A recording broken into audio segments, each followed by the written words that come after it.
Or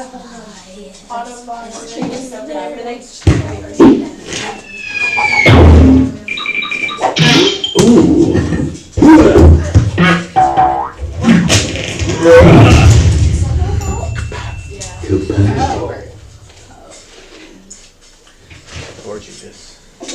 Why is he broken? Because they ripped it apart. Duh. They don't like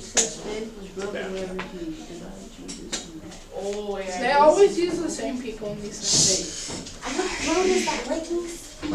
Dude. There's a fair amount of kissing in the Bible. It was a common greeting.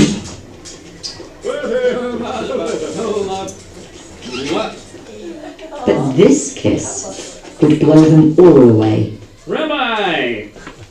With its complete insincerity. With this kiss, Judas was sealing his betrayal of Jesus. But why? Judas Iscariot, son of Simon Iscariot, was born in an Israel dominated by Rome. It had been a long time since the 12 tribes of Israel were united under King Solomon. First, the kingdom split itself into Judah and Israel. The Assyrians swallowed Israel, and those 10 tribes were never heard from again. Then the Babylonians wiped Judah off the map, followed by the Persians restoring Judah. Then the Greeks took over. Then came the Jewish Maccabean revolt. For Judea! And finally, the Romans.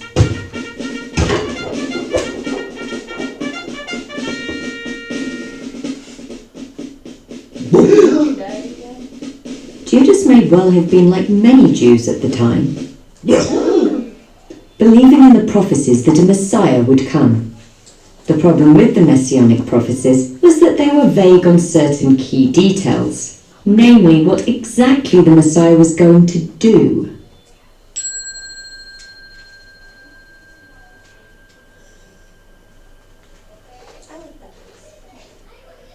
Many assumed it would be a military leader who would put an end to this elaborate game of empirical table tennis and restore the nation of Israel. So Judas might understandably have been excited when Jesus said things like, "I have not come to bring peace, but a sword." For Judea!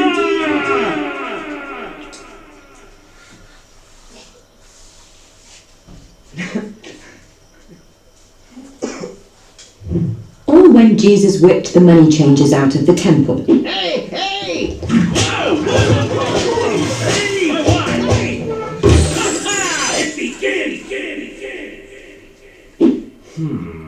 Or when Jesus washed The unclean Roman dogs from this land, washed Judas and the other disciples' feet. For Judea? No, for you. Thank you, Lord. Thank you, Lord. Thank you, Rabbi. Jesus said to his apostles on many occasions that he knew someone close to him would betray him, which seemed to indicate that Jesus could see into the future. Then again, it might have been fairly obvious to Jesus that he wasn't getting through to all of his followers.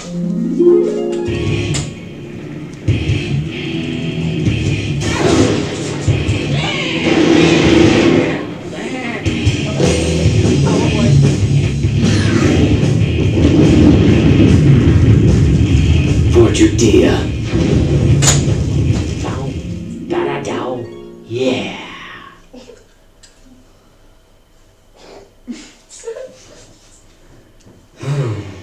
It was difficult to see how Jesus could ever be the one to restore the kingdom of Israel, when the only kingdom Jesus ever spoke of was the kingdom of heaven, which seemed to be more about loving your neighbour and bathing them than instigating a nationwide uprising.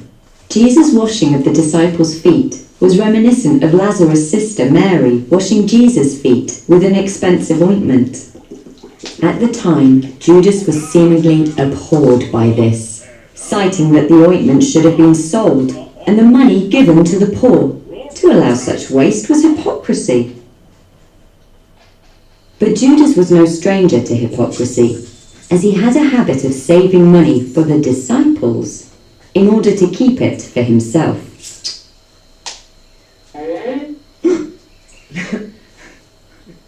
Which begs the question as to why Judas had ever been chosen to be one of the 12. Someone who seemed to have their own agenda, well-intentioned or otherwise, that would stoop to such betrayal. Perhaps Judas' actions were fed by his frustration, that despite all of Jesus' potential, his charisma, wisdom, and mystical power, there would be no revolution. For it had become clear that Jesus' plan was to simply walk into Jerusalem and quietly die. Perhaps the betrayer felt betrayed. Judas sold Jesus for 30 pieces of silver, which was almost nothing. That would seem to indicate that it was never really about the money. Or perhaps he had decided to take matters into his own hands, hoping that Jesus' arrest would lead to riots and a revolt by his people. For Judea!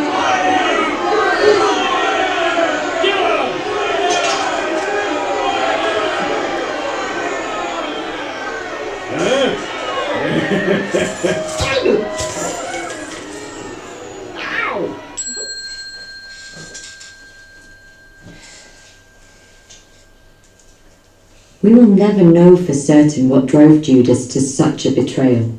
Yet we know enough. He chose to hand Jesus over to be killed. Woe to Judas, who must ultimately be judged, not by his intentions or his fate, but by his action, a betraying kiss.